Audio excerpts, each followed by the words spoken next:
Today, we wander with St. Paul the Hermit, also known as the Hermit of Thebes. He is the patron saint of hermits, anchorites, and desert dwellers, and his feast day is January 15th. He was young, he was rich, he was well educated, he was happy. Everything should have been perfect, but he was a Christian.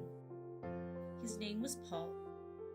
He was 20 years old, and his home was once the great city of Thebes, now Luxor, which stands on either side of the river Nile in Egypt.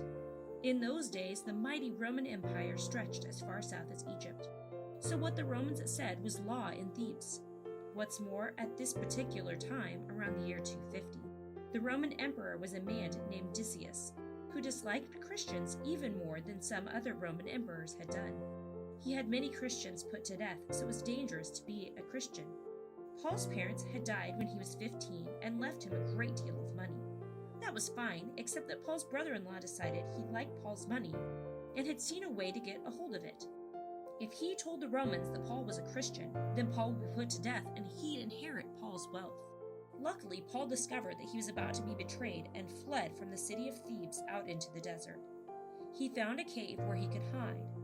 There was a stream nearby which provided him with water, and he was able to live on the fruit of the date palms and fig trees that grew near the stream.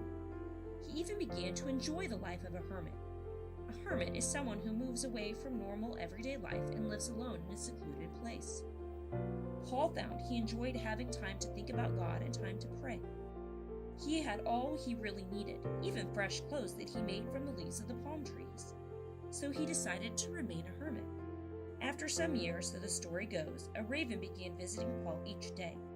On each visit, the raven brought half a loaf of bread which it dropped near Paul's cave.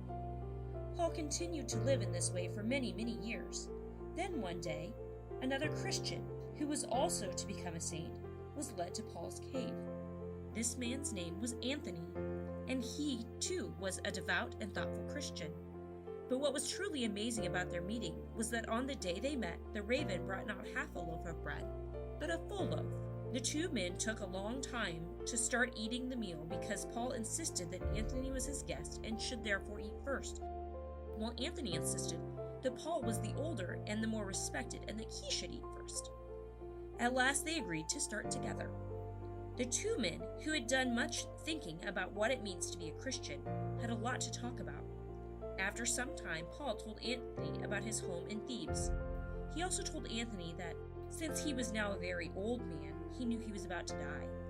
He said that he would love to be buried in a particular cloak he had once been given in Thebes.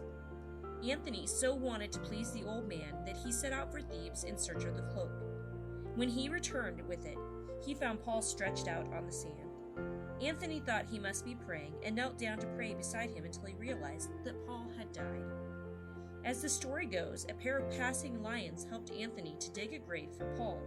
This may or may not be true, but Anthony did keep some of Paul's palm leaf clothes, which he wore on special occasions in memory of this most holy hermit. He himself later became known as Saint Anthony the Great of Egypt.